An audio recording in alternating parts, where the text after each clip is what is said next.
O governador de Goiás, Ronaldo Caiado, trocou União Brasil pelo PSD após alinhar uma estratégia com o senador Flávio Bolsonaro para as eleições de 2026. O objetivo é evitar uma disputa polarizada logo de início, apostando na pulverização de candidaturas na direita no primeiro turno para ocupar diferentes nichos do eleitorado e desgastar o governo Lula. A tática se inspira no modelo chileno, com várias frentes conservadoras que se unem apenas na etapa final da disputa. Caiado decidiu pela mudança por sentir que não teria apoio garantido no União Brasil para suas ambições presidenciais. No PSD, ele passa a disputar espaço com outros governadores como Ratinho Júnior e Eduardo Leite.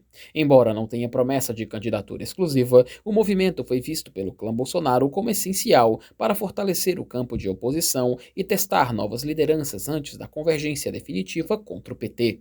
Para mais informações, acesse o portal O Povo, se inscreva no canal, link na descrição.